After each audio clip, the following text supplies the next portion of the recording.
તો ચાલો ગુજરાતની શિક્ષણ વ્યવસ્થામાં જે મોટા ફેરફારો થઈ રહ્યા છે એના પર એક નજર નાખીએ. દરેક વિદ્યાર્થી માટે ડિજિટલ આઈડીથી લઈને નવી મોટી શિષ્યવૃત્તિઓ સુધી ચાલો જોઈએ કે આ બધું શું છે. સૌથી પહેલો અને પાયાનો ફેરફાર છે દરેક વિદ્યાર્થી માટે એક યુનિક ડિજિટલ આઈડી.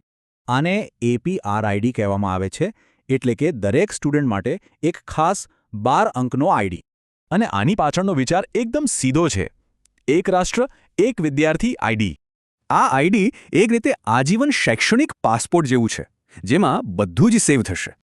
હવે વાત કરીએ વિદ્યાર્થીઓને મળતી આર્થિક મદદની. આમાં શું નવું છે? આ માટે 2 મોટી યોજનાઓ છે, નમો લક્ષ્મી કન્યાઓ માટે અને નમો સરસ્વતી વિજ્ઞાન પ્રવાહના વિદ્યાર્થીઓ માટે. ફક્ત નમો લક્ષ્મી યોજના માટે જ સરકારે વાર્ષિક 1250 કરોડ રૂપિયા ફાળવ્યા છે. આ 50,000 રૂપિયાની સહાય ધોરણ 9 થી 12 સુધીમાં હપ્તે હપ્તે મળશે. આ સિવાય જ્ઞાન સેતુ અને જ્ઞાન સાધના જેવી સ્કોલરશિપ પણ છે, જે નાના ધોરણના વિદ્યાર્થીઓ માટે છે. તો આ તો થઈ પૈસાની વાત. પણ હવે શાળાઓની ગુણવત્તાનું શું? એના પર પણ ખાસ ધ્યાન અપાયું છે. અને આ માટે એક નવું માળખું અમલમાં આવ્યું છે, જેનું નામ છે ગુણોત્સવ 2.0.